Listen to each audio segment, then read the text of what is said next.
News, सच जरूरी है। दर्शकों नमस्कार, मैं हूं निशांत भाई, आप देख रहे हैं MNS न्यूज। आज मैं आपके सामने एक जो खबर लेके आया हूं कि किस तरीके से स्वास्थ्य विभाग इस राज्य का किस तरीके से आदिवासी जो समाज के लोग हैं उनके साथ खिलवाड़ करता है, स्वास्थ्य के साथ खिलवाड़ करता है। एक महिला थी, उस महिला का नाम है मनीषा शत्रुघ्न धुर्वे। यह महिला विसोरा के उपकेंद्र में डिलीवरी के लिए, बच्चे के डिलीवरी के लिए भर्ती होती है, जिसके जच्चा और बच्चा दोनों स्वस्थ होते हैं। और जो सोनोग्राफी का रिपोर्ट आया हुआ रहता है, उस रिपोर्ट में 17/4/2025 यह तारीख दी गई होती है, 17 तारीख दी गई होती है, यानी कल की तारीख दी गई होती है। लेकिन अचानक रात में उसे दर्द होने की वजह से कल यानी 14 अप्रैल को उसे उपकेंद्र में भर्ती किया गया, जहां उपकेंद्र के जो आशा वर्कर वगैरह थे उन्होंने प्रयास तो किया डिलीवरी कराने का, लेकिन उनके बस में वह नहीं होने की वजह से उसे 3:15 बजे, कल दोपहर को 3:15 बजे रेफर किया गया। वहां की एम्बुलेंस बुलाकर, सरकारी अस्पताल की RH की ग्रामीण रुग्णालय वड़सा की एम्बुलेंस बुलाकर उस महिला को वड़सा के उपकेंद्र में भर्ती किया गया।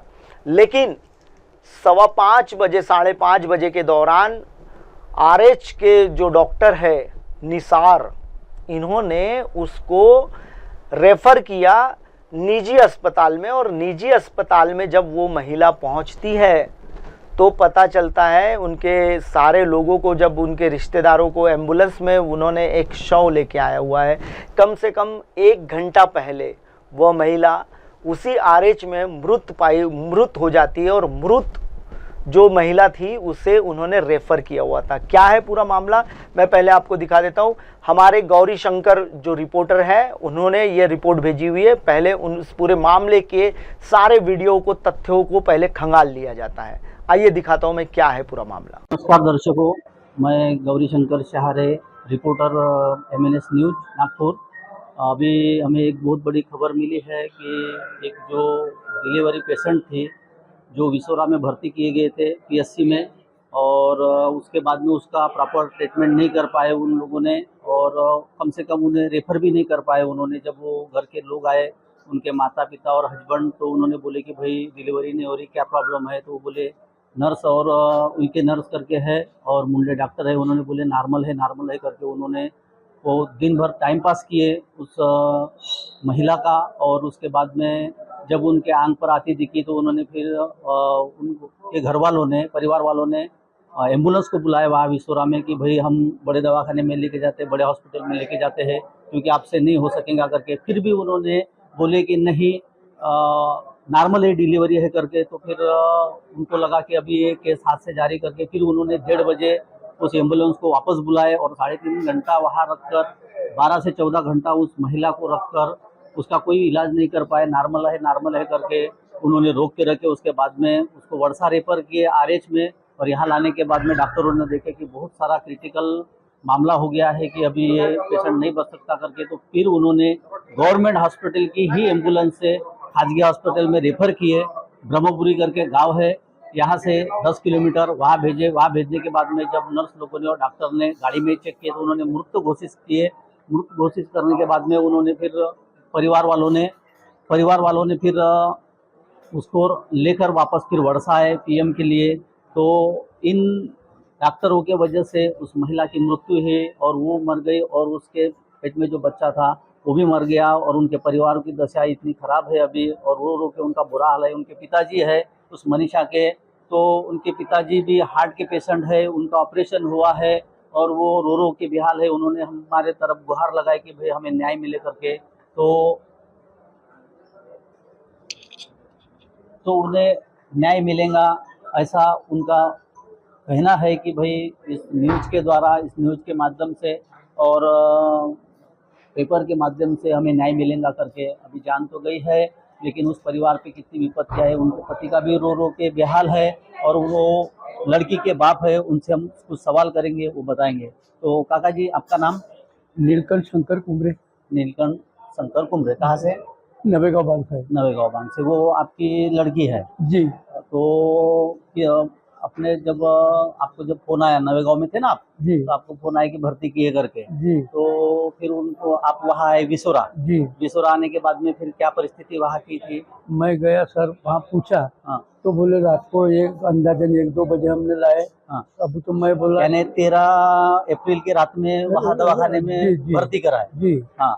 तो फिर मैं बोला अभी तक तुमने काय को रखे लेके गए, तो उन्होंने बताया। आप कितने बजे पहुंचे हॉस्पिटल में? मैं 2:30 बजे के करीब। 2:30 बजे पहुंचे, यानी रात के 1 बजे भर्ती किए, और दूसरे दिन यानी 14 अप्रैल को आप वहां जाके 2:30 बजे उनको डॉक्टरों को बोले, डॉक्टर मुंड लेकर के है, उनको आपने सवाल किए कि भाई क्या हुआ करके? तो मैंने पूछा तो मेरे रिलेटिव ने बताया, जवाई वगैरह ने, कि 12 बजे एम्बुलेंस आई थी, मगर दिन के 12 बजे 14 यानी कल। हाँ। तो उसको इन्होंने वापस कर दिए। हम करते यहाँ बरोबर कर दे। अच्छा, नॉर्मली होती करके आपने जब बोले कि इतना समय हो गया डिलीवरी को, तो हम पेशेंट को लेके जाते करके, लेकिन उन्होंने अपने मन मर्जी से, अलगर्जीपना से उन्होंने रखे कि भाई यहीं पे नॉर्मल होंगी करके। और फिर डॉक्टर फिर बाद में सर उन्होंने फिर एम्बुलेंस उन्होंने बुलाए। कितने बजे बुलाए? वो एम्बुलेंस 2:30 बजे के करीब बुलाए। 2:30 बजे के करीब बुलाया। हाँ। तो या 2:30 पौने 3 बजे बुलाए। फिर उसको वहाँ से हमको रेफर किए ग्रामीण रुग्णालय वर्षा। यहाँ लाए।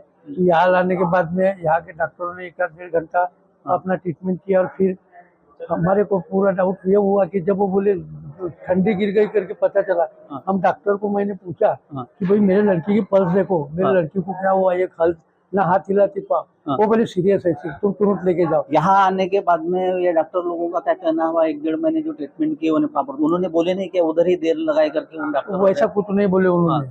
और फिर उन्होंने बोले तुरंत लेके जाओ। फिर हमको लगा कि जल्दी सीरियस है, बोलते तो ब्रह्मपुरी ले गए साहब। अच्छा। वहाँ के डॉक्टर उनको बोला मेरे लड़की को देखो, तो उन्होंने देखने के बाद बताया कि ये बोले चले गए, ये बोले। और मेरे को बोले अंकल। यानी जब आप वो किस्तानंद हॉस्पिटल में जब पहुंचे, तो वो गाड़ी पर उन्होंने चेक किए पल्स? पहले गाड़ी पे मैडम ने किए।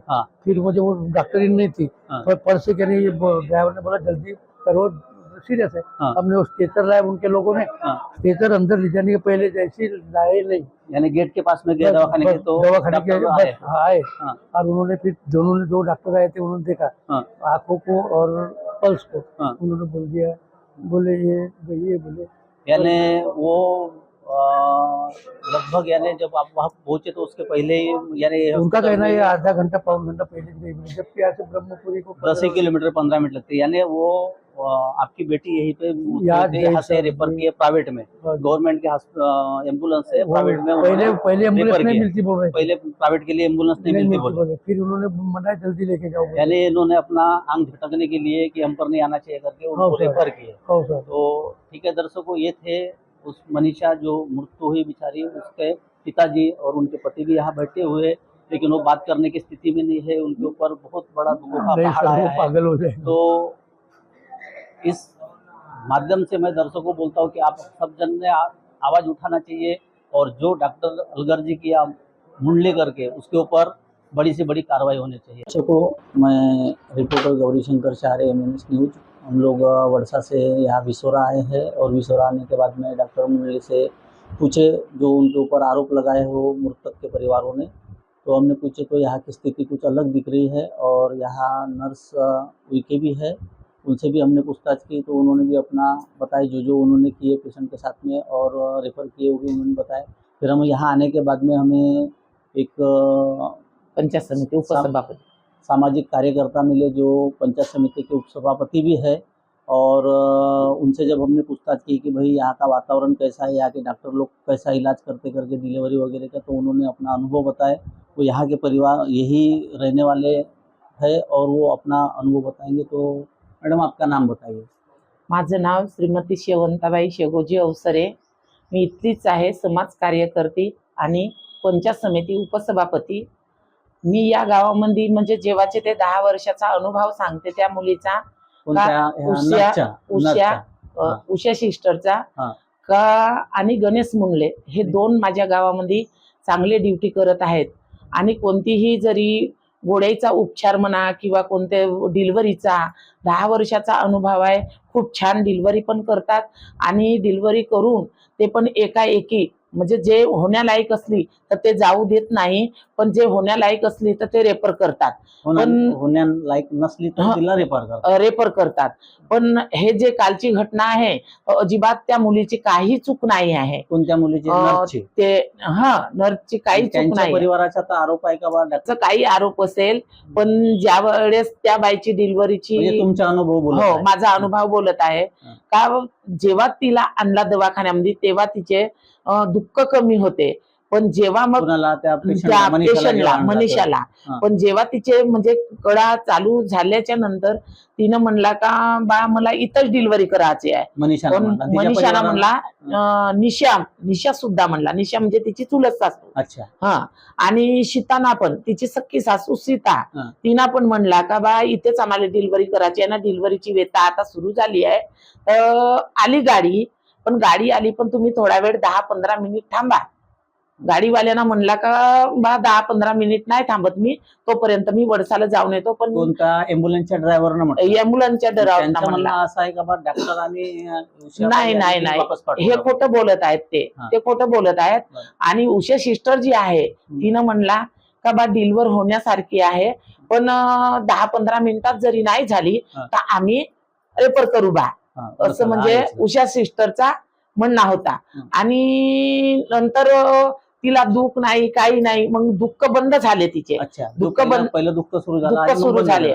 आणि थोडं दुःख बंद झाल्याच्या नंतर जेव्हा ते सिस्टरच्या जवळून का म्हणजे स्वतः ते गाडीवाल्याला फोन लावला का, म्हणजे यायना फोन लावला का तू येऊन जा बाबा.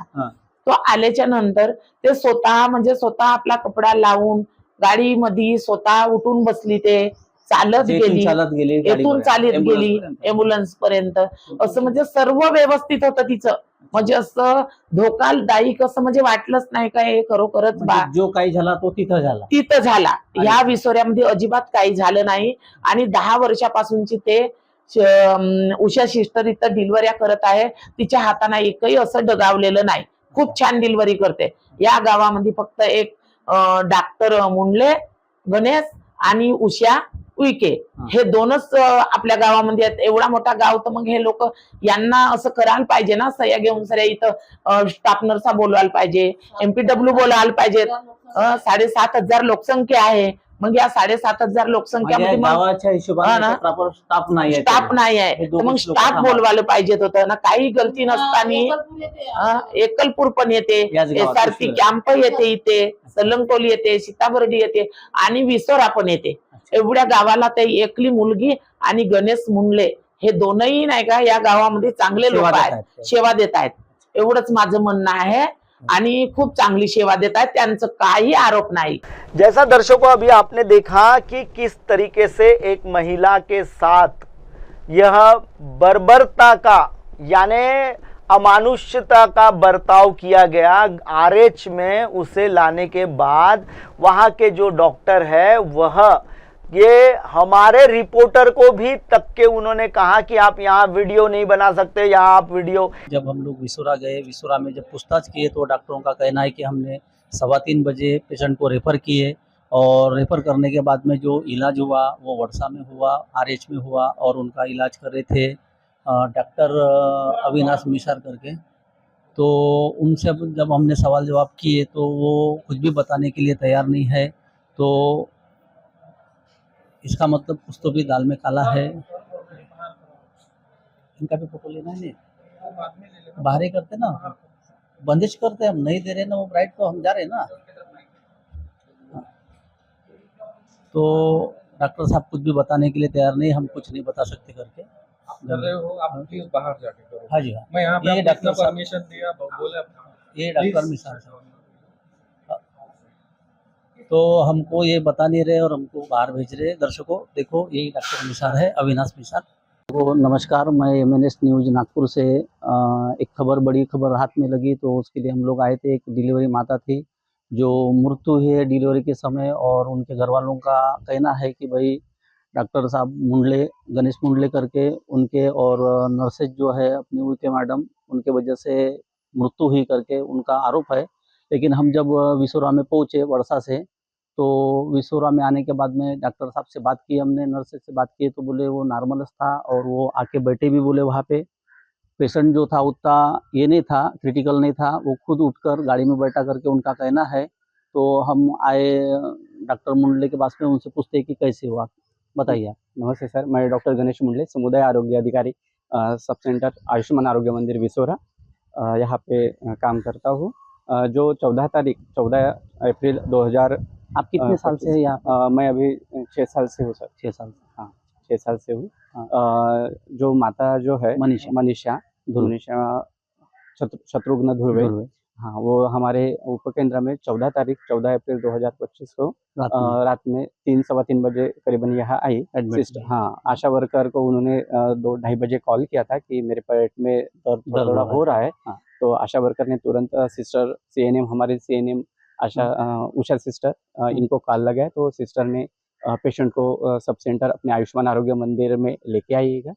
हम वहाँ पे पूरी जांच करेंगे, चेकअप करेंगे, एग्जामिनेशन करेंगे।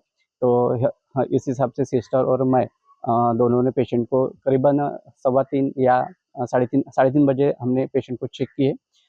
तब वो पेशेंट सब स्टेबल थी, नॉर्मल थी। उसका बीपी नॉर्मल था, 112/71। हीमोग्लोबिन के तो हीमोग्लोबिन 10.6 था और FHS 149 ऐसे हमें मिले। पेशेंट को थोड़ा थोड़ा दर्द था, तो पेशेंट और PV एग्जामिनेशन किए तो पेशेंट लीकिंग नहीं था, डायलेटेशन भी नहीं था। इसलिए हमने पेशेंट को थोड़ा इधर स्टेबल रही है, अंडर ऑब्जर्वेशन में रही है, ऐसा बोले, क्योंकि कभी कभी फॉल्स पेन भी रहता है। हाँ। इसलिए और उसकी जो EDD है 16 तारीख थी, 17 अप्रैल, वो अपना सोनोग्राफी में 17 तारीख दिखा रहा है। 17 तारीख थी। हाँ। इसलिए बोला थोड़ा रुकते, मे बी ये डिलीवरी का भी हो सकता है या कुछ खाने पीने के कारण भी हो सकता है, पेट में दर्द हो सकता है। हाँ, इसलिए रुको बोला। फिर 8:15 साढ़े 8 बजे फिर और एक बार हमने जांच किए, तो पेशेंट को लीकिंग भी नहीं थी, डायलेटेशन भी नहीं था, BP भी नॉर्मल था। वैसे BP तो आधा घंटे बाद वगैरह हम चेक करते थे, सब नॉर्मल था, कम हो रहा है, ज़्यादा हो रहा है। HB तो पहले चेक किए थे, इसलिए स्टेबल था। पेशेंट भी ऐसे फिजिकली स्ट्रॉन्ग था। हाँ। इसलिए हमें कुछ ऐसा लगा नहीं, थोड़ा सा वेट करते हैं बोला, इसलिए हमने और वेट किए पेशेंट का, क्योंकि डायलेटेशन 1.5 या 2 सेंटीमीटर करीबन था। 11 बजे के 11 दिन के 11 बजे, कल 14 अप्रैल को। 14 अप्रैल को फिर हमने और 11 बजे, 8:30 बजे की बात बोला मैंने। फिर हम 11 बजे, 11:30 बजे हमने चेक किए, तब डायलेटेशन 4 सेंटीमीटर हुआ, यानी जो बढ़ते जा रहा था, डिलीवरी के फुल चांसेस थे। हाँ सर, तो इसलिए और पेशेंट को पेन भी थे। और बाकी तो जो क्राइटेरिया बताया मैंने, HB, BP, FHS, वो सब नॉर्मल थे। तो अभी डिलीवरी का है, मे बी 4 घंटे बाद वगैरह सब डिलीवरी वगैरह 2-2:30 बजे तक डिलीवरी हो जाएगी, या 3 बजे तक हमने पेशेंट को बता दिया। फिर और हमने चेक किए 3 बजे, 2:30 बजे, 2:30 बजे तो पेशेंट का फुल डायलेटेशन था। यानी जो डिलीवरी के दौरान जो मार्ग जो पूरा खुला होता है, उसी सबसे पूरा खुला हो चुका था और पेन भी थे पेशेंट को। तो फिर हमने अभी डिलीवरी में भी 10 मिनट में, 15 मिनट में हो सकती है, क्योंकि मेम्ब्रेन भी रप्चर हो चुका था, लाइकर क्लियर था। यानी जो नॉर्मल डिलीवरी के प्रोसेस में जो क्राइटेरिया थे सब नॉर्मल था। तो इसलिए हमने बोला कि अभी ये 10-15 मिनट या आधा घंटे में डिलीवरी हो जाएंगी। तो उस हिसाब से हमने और ट्राई किया, ऑब्जर्व किया, लेकिन 3 बजे तक वो डिलीवरी हुई नहीं, इसलिए एम्बुलेंस को कॉल किया, एम्बुलेंस को बुलाया। उनका कहना तो है कि हमने 1:30 बजे उन्होंने एम्बुलेंस को बुलाए थे करके। नहीं, 2 बजे हमने बोला था उनको ऐसे कि एम्बुलेंस गाड़ी पडू शकते, अगर डिलीवरी नहीं होती है नॉर्मली यहाँ फोन केला तर 1 तास 2 तास 3 तास पण राहते। उनका कहना ये था कि भाई उन्होंने एम्बुलेंस बुलाए थे तभी रेफर करते तो हमारी बच्ची और हमारा नाती भी बच सकता था। तो उनका कहना है। अच्छा, तो सर कैसा हुआ, जैसे वो डायलेटेशन हुआ फुल, बेबी का हेड हमें दिख रहा था, यहीं पे। हाँ, तो इसलिए वो अभी नॉर्मल प्रोसेस, और डिलीवरी में भी 1 और 2 पेन आएंगे तो डिलीवरी नॉर्मल निकल जाएगा बच्चा। उस हिसाब से हमने ड्राइवर को बोला कि 10-15 मिनट रुक जाइए। तो ड्राइवर ने बोला कि मैं RH का ड्राइवर हूँ, वहाँ पे और कोई इमरजेंसी आ सकती है, तो मैं वर्षा 5 किलोमीटर है, तो मैं वहाँ पे जाके रुकता हूँ। आप हाँ, जब भी कॉल करोगे मैं तुरंत आ जाऊंगा। 2 मिनट में पहुंच जाऊंगा, ऐसा हमारे सिस्टर को उन्होंने बोले बोले। तो इसलिए हमने बोले ठीक है बाबा। तो फिर क्या हुआ सर, वो 3 बजे तक डिलीवरी हुई नहीं। पेशेंट को पेन वगैरह थे, हाँ। लेकिन हमने जैसे क्राइटेरिया में हमारे था आधा घंटे में यानी होना हेड चाहिए था। दिखने के बाद में भी जो पेन था उसको था ही, था ही, यानी हाँ। नॉर्मल के पूरे चांसेस थे यार। यस सर, तो नॉर्मल के चांसेस थे, इसलिए हमने बोला। लेकिन और क्या उनके हुआ? घर के लोग क्या बोलते थे तब उस पीरियड हाँ। में जब डिलीवरी की? हाँ, आए होंगे ना उनके हाँ घर के हाँ, लोग, तो पेरेंट्स लोग। उनको बताया हमने कि हाँ। अब ये आधे घंटे में डिलीवरी होनी चाहिए, हाँ। अगर नहीं होती है तो फिर एम्बुलेंस को और बुलाएंगे और लेके रेफर जाएंगे। कर देंगे। क्योंकि अच्छा। तभी भी सब सर एफएचएस यानी अपना बीपी पेशेंट का वो हाँ। नॉर्मल था, हाँ। रेस्पिरेशन नॉर्मल था, हाँ। उसका टेम्परेचर भी नॉर्मल था, हाँ। और एफएचएस भी नॉर्मल थे बेबी के, और पेन्स भी थे। तो वो हुए नहीं, इसलिए बोला कि अभी नहीं, गाड़ी बुलाना ही पड़ेगा। हाँ। अपना फर्स्ट रेफरल यूनिट सेंटर है वर्षा आरएच, वहाँ पे एक्सपर्ट डॉक्टर को दिखाना पड़ेगा। इसलिए हमने तुरंत और एम्बुलेंस बुलाई, और एम्बुलेंस आरएच वर्षा की है। और ये हेड शो हो रहा था, तो ताकि ट्रैवलिंग में डिलीवरी ना हो या हो जाए, तो हमारा कुछ कैंपेनिंग चाहिए। इसलिए हमारी सिस्टर सीएनएम उषा और आशा वर्कर दोनों एम्बुलेंस में पेशेंट के साथ गई। अच्छा। लेकिन वहाँ वर्षा तक? हाँ, वर्षा आरएच में एडमिट करके दिया पेशेंट ने। वहाँ पे ब्रदर ने पेशेंट को एग्जामिन। जो मृतक का परिवार है जो आरोप लगा रहा है सिस्टर उइके पे और गणेश मुंडे के ऊपर, तो हम लोग यहाँ सच जानने के लिए आए हैं विश्वरा गांव में, और एपीएससी में हम लोग अभी खड़े हैं। और अभी हमने डॉक्टर का ब्राइडले डॉक्टर साहब से पूछे, उन्होंने बताया कि केस हमारे हाथ में ही थी और उतना क्रिटिकल नहीं था, फिर भी ऐसा लगा तो हमने उसको रेफर किए। और वो जो पेशेंट था वो खड़ा होकर चलकर एम्बुलेंस में बैठकर गया, और वहाँ जाने के बाद में वो प्रक्रिया आगे बढ़ी और वहाँ पर सब कुछ हुआ।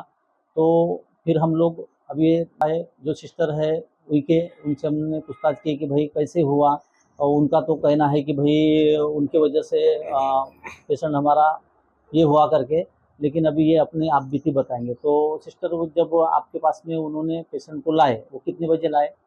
3:15ला आली सर हाँ। की मला पोट दुखत आहे, तर कसं करू म्हणून. म्हणजे 2:30 वाजे त्यांना अडीच. फोन केला हा. त्यांना, मग तुमच्याकडे हा. 3:15 वाजे आणला इथं? हो सर, तर मग ते आशा वर्करनी मला फोन, मी इथेच राहते रिसोड्याला, अच्छा. खुशाल मेश्राम यांच्या घरी तुम्हाला किती किराणी. वर्ष झाले इथं? सर मला इथे 10 वर्ष पूर्ण झाले आहेत, आणि पूर्ण ड्युटीला मला 18 वर्ष पूर्ण झालेले आहेत, अच्छा. आणि विसऱ्यामध्ये बदली करून मला 10 वर्ष झाले आहेत. तर मी त्या खुशाल मेश्राम यांच्या घरी राहते. तर मी तिथे होती सर. तर मला मग आशा वर्करचा फोन आला का सिस्टर, कधी पण डिलिव्हरीचा पेशंट मला येते किंवा मग आशा वर्करला येते, दोघीपैकी. तर तिला फोन आला सर, मग तिने मला लगेचच फोन केला, सिस्टर हे पेशंट आहे, तर तिचा पोट दुखते म्हणत आहे. तर मी म्हटलं तिची डिलिव्हरी 17 तारखेची आहे EDD, तर तिचा डिलिव्हरीचा दुखणं राहू शकते, तर तू तिला काटरला घेऊन ये. तर मग तिनं ठीक आहे म्हटली सर. मग ती पेशंटला घेऊन काटरवर आली. मग काटरवर आल्यानंतर मी माझ्या सीएचओला पण फोन केली, सर अशी पेशंट आहे, तुम्ही या पण, मी पण येत आहे म्हणून. मग सीएचओ पण आले आणि मी पण आली. मग मी पीवी केली, बीपी मोजली, तिचा एफएसएस मोजले, तर नॉर्मल होती सर. बीपी, बाळाचे ठोके 149 होते. पीवी केली तर डायलेटेशन नव्हता सर. याने सर्व नॉर्मल? सगळं नॉर्मल होता, फक्त Normal तिला delivery. थोडं पेन दुखत होते. तर त्याच्यामुळे पण तिला डिलिव्हरीचे पेन्स होते हे मला समजलं तिला सर. पेन किती वाजेपासून सुरू झाले? तिला विचारले तर मी- 3 वाजे इथं हा, तर आणलं तिला असेल. मी विचारले सर तुला पोट केव्हापासून दुखत आहे पेन्स, तर ती 2 वाजेपासून थोडं दुखत आहे अशी म्हटली सर. अच्छा. तर आम्ही म्हणजे जेव्हा आपल्याकडे कार्ड बनवायला आणि येते, जे ते रिपोर्ट होती सोनोग्राफी, त्याच्यामध्ये डिलिव्हरीची तारीख 17 तारीख 17 एप्रिलचा आपली. तर आम्ही प्रत्येकच गरोदर बाईला जेव्हा कार्ड बनवते, आमच्याकडे 9 महिने तपासायला येते, हो, तर तेव्हा तुमच्याकडे आम्ही डिटेल राहते दिवस. डिटेल राहते, आणि मी त्यांना काउन्सिलिंग करतो सर. हा. म्हणजे तुम्हाला थोडंसं दुखलं किंवा कमी जास्त झाला तर आम्हाला तरी कळवा. आम्हाला कॉल करा. आम्ही त्यांच्या कार्डवर नंबर लिहून ठेवतो, हा. आणि तिथे पण नंबर आमचे लिहिले राहतात, तर ते आम्हाला फोन करतात असं आहे म्हणून. तर ते मग आम्हाला सांगितलं इथे करायचं असं आपल्या काटरच्या सगळ्या गोष्टी आम्ही त्यांना सांगतो. तर ती मग मी त्या पेशंटला आली, चेक केली तर सगळं बरोबर होतं. तर मग मी चेक केल्यानंतर मी सांगितली की मार्ग अजून काही खुला राहत आहे, तिला जस्ट आता थोडं पोट दुखणं सुरू झालंय, पण डिलिव्हरीचे नॉर्मल डिलिव्हरीचे चान्सेस आहेत तिला. तर माझ्या मताने जी 10 म्हणजे सकाळच्या 11-12 वाजेपर्यंत डिलिव्हरी व्हायला पाहिजे. जर 11-12 वाजेपर्यंत डिलिव्हरी झाली तर ठीक, नाही तर मी तुम्हाला रेफर करीन. पेशंट माझ्या सब सेंटरला आले सर 3:15 च्या दरम्यान मग मी तिला चेक केली तर सगळं नॉर्मल होता. मी पेशंटला सांगितले की माझ्या याच्यानुसार 11-12 वाजेपर्यंत डिलिव्हरी झाली पाहिजे, नाहीतर मी गाडी बोलवून तुम्ही रेफर करते. तर ते म्हटले ठीक आहे म्हटले सर. मग मी तिला मग पूर्ण तपासली आणि तिला आराम कर फिर आणि सगळं ओके म्हणून सांगितली. मी तिच्या जवळच होती सर.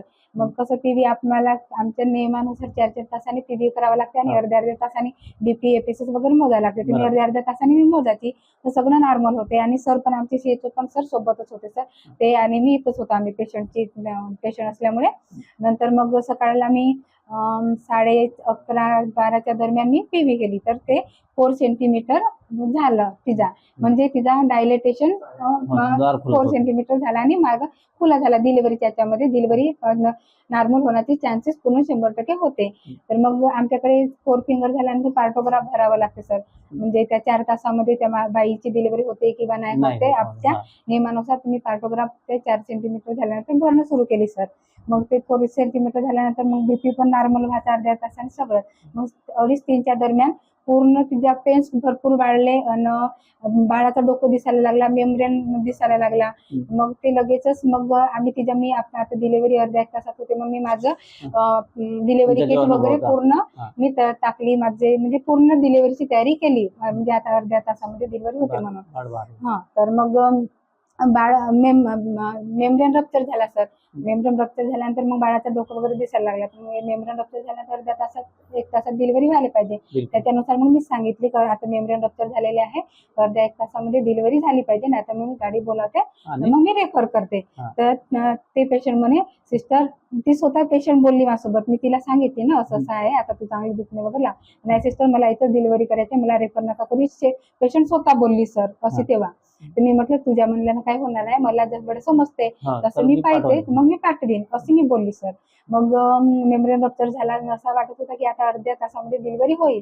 पण ती मग 15 मिनिटांमध्ये मी पाहिली तर ते जशा पेन्स होत्या, जसं बाळ आले पाहिजे तसा येत नव्हता. डोकं दिसत होता पण ताकद तो येत नव्हता. तर मला वाटलं हा बाळ काही येऊ शकत नाही अर्ध्या तासात. मी गाडीला फोन केली तर माझ्या PSCच्या गाडीला फोन केली सर. तर ते सुट्टीवर होते वाटते. मग मी दुसऱ्या गाडीला फोन केली PSCच्या सावंग इथल्या. तर त्यांनी ते दुसऱ्या पेशंटला घेऊन गेले होते. वीरगावची गाडी होती ॲम्ब्युलन्स, त्या ॲम्ब्युलन्सला फोन केली आम्ही. म्हणजे इमर्जन्सीमध्ये त्याला पण बोलवतो. तर तो म्हणे मी एक पेशंट घेऊन चालला आर्मरीला आहोत, अर्ध्या तासात लागेल. तर मी म्हटलं जेवढा शक्य होते तेवढा ये. तर तो म्हणे मी पाहतो म्हणे, दुसऱ्या ड्रायव्हरला बोलतो म्हणे. तर ते आपापसामध्ये ड्रायव्हर सोबत बोलले ॲम्ब्युलन्सवाले. तर मग ते वडसाची ॲम्ब्युलन्स माझ्याकडे आली सर. तर मग ती आली तेव्हा इतके गाडी आली माझ्याकडे तेव्हा ती म्हणजे डिलिव्हरी इतके पेन्स होते आणि 2 पेन्स मध्ये डिलिव्हरी होईल अशी कंडिशन होती सर. तर मग मला गाडी आली म्हणून सांगितले. तर मी बाहेर निघाले. त्या ड्रायव्हरला म्हटलं दादा तुम्ही अर्धा तास फक्त थांबा, अर्ध्या तासात डिलिव्हरी होण्याचे चान्स आहेत. तर नाही झाले तर मग मी तुम्हाला तुमच्या गाडीमध्ये पाठवतो, तुम्ही फक्त अर्धा तास वेट करा. तर त्या ड्रायव्हरने म्हटले की सिस्टर मी तेवढा वेट नाही करू शकत. ड्रायव्हर जेव्हा तुम्हाला म्हटलं का बा आम्ही तेवढा सगळे पेशंट होते त्यांच्या समोर बोलली होते. त्यांचं म्हणणं असं आहे का बा ॲम्ब्युलन्स आलेली आहे आणि वापस पाठवू. नाही वापस नाही पाठवली सर. तुम्ही त्याला म्हटलं त्यांचं म्हणणं आहे. नाही सर पेशंट होते त्यांचे, आता ते उलट बोलत असतील पण सगळे त्या नातेवाईक होते त्यांचे, पूर्णच घरचे लोक होते सर. त्यांच्यासोबत मी बोलली. तर तो ड्रायव्हर म्हणे माझी RS ची गाडी आहे आणि इमर्जन्सी आला तर मला जावं लागते. तर सिस्टर मी 5 मिनिटातच फक्त रस्ता आहे बडसा आणि रिसोरा, तर मी इथं न थांबता मी बडसाला थांबते. तुमचा फोन आला की मी लगेच 2 सेकंद नाही लावत तुमच्या सब सेंटरला पोहोचते असं बोलले सर ते ड्रायव्हर. तर मी म्हटलं ठीक आहे. तर मग मी त्याला म्हटली सर ड्रायव्हरला पहा बरं माझी पेशंटला रेप पाठवायची गरज आहे, तुम्ही अर्ध्यातही नाही जाल तरी माझा फोन येऊ शकते, तर तुम्ही आपला फोन मोबाईल आपल्या हातातच ठेवा, माझ्या फोनची वाट पाहत राहा अशी पण बोलली सर. तर ते ड्रायव्हर म्हटले ठीक आहे सिस्टर आम्ही तसे आपला मोबाईल हातातच ठेवतो, तुमच्या फोनची वाट पाहत राहतो असे म्हटल्याने गेले सर. तर मग ह्या 15 मिनिट गेल्यानंतर 15 मिनिटात काही मग माझी डिलिव्हरी झाली नाही, बाळ काही आलं नाही. मग मी सरांना सांगितले सर बाळ सर म्हणजे आमचे CHO सर बाळ काही येऊन नाही राहिला. सरांना पण बघितले सर. यानी जो पब्लिक प्लेस होता है, डॉक्टरों का जो दवाखाना होता है, RH वगैरह जो होता है, ये पब्लिक प्लेस होता है. इस पब्लिक प्लेस में जब पुलिस स्टेशन में रिपोर्टर रिपोर्टिंग करते समय रिपोर्टर पुलिस स्टेशन के पुलिस के जवानों के भी वीडियो बना सकते हैं. यह ऐसा राज्य रहने के बावजूद यहाँ के जो सरकारी यंत्रणा के कार्यालय के जो जितने भी आला अफसर होते हैं वह रिपोर्टरों को रिपोर्टिंग करने से मना करते हैं। यह आपने अभी जो जीता जागता उदाहरण देखा, क्योंकि यह पूरे मामले को रफा दफा करने का प्रयास कर रहा है यह डॉक्टर, और डॉक्टर के साथ स्थानीय विधायक जो कांग्रेस का वहाँ का वर्षा का जो स्थानीय विधायक है वह भी इसमें उसे सपोर्ट करता नजर आ रहा है। लेकिन सजगता के तौर पर एमएनएस की टीम ने यह पूरी खबर आप तक के पहुंचाने का प्रयास किया है। दर्शकों, फिलहाल वक्त हो चला एक ब्रेक का। ब्रेक से लौटने के बाद मैं बताऊंगा आपको कि किस प्रकार से नागपुर का शिक्षा घोटाला आया हुआ है सामने। बने रहिए एमएनएस न्यूज पर। नमस्कार, मैं हूं Abhishek Bachchan. Keep watching MNS news. आप देख रहे हैं एमएनएस न्यूज, सच जरूरी।